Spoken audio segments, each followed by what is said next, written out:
Bosi weka Barus, Baba Hilary pa Cape Town. Ghetto preacher, ininda sarudza zvangu kukusiya.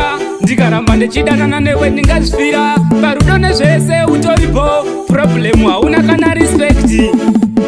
Baby ndati sorry undiregerere, panguva yako ini yandakatambisa. Ndati ndikuudze ndikubudire pachena, pakati pangu newe hapachina rudo.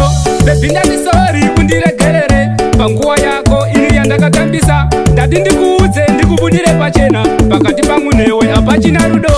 Omwe munhu wese anotadza, baby ndaneta nemasorisori, but wanga wave kunyanya kuenderera, waitadza kana kuzvibata.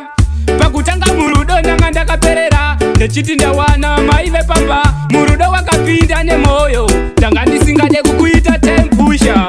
Baby ndati sorry undiregerere, panguva yako ini yandakatambisa. Ndati ndikuudze ndikubudire pachena, pakati pangu newe hapachina rudo. Baby ndati sorry undiregerere, panguva yako ini yandakatambisa. Ndati ndikuudze ndikubudire pachena, pakati pangu newe hapachina rudo.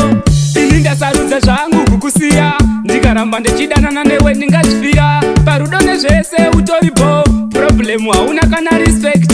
Saka ini ndazvipira enda zvako, true love iwe wanga usina. Iwe uchawana umwe anokuda, ini ndichawana umwe anondidawo. Baby ndati sorry undiregerere, panguva yako ini yandakatambisa. Ndati ndikuudze ndikubudire pachena, pakati pangu newe hapachina rudo. Baby ndati sorry undiregerere, panguva yako ini yandakatambisa. Ndati ndikuudze ndikubudire pachena, pakati pangu newe hapachina rudo. Omwe munhu wese anotadza, baby ndaneta nemasorisori, but wanga wave kunyanya kuenderera, waitadza kana kuzvibata. Pakutanga murudo ndanga ndakaperera, ndechiti ndawana maive pamba. Murudo wakapinda nemoyo, ndanga ndisingade kukuita time pusher.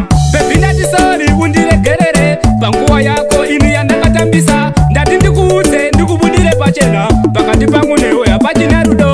Baby ndati sorry undiregerere, panguva yako ini yandakatambisa. Ndati ndikuudze ndikubudire pachena, pakati pangu newe hapachina rudo. Ini ndasarudza zvangu kukusiya, ndikaramba ndichidanana newe ndingazvifira. Parudo nezvese utoripo, problem hauna kana respect. Saka ini ndazvipira enda zvako, true love iwe wanga usina. Iwe uchawana umwe anokuda, ini ndichawana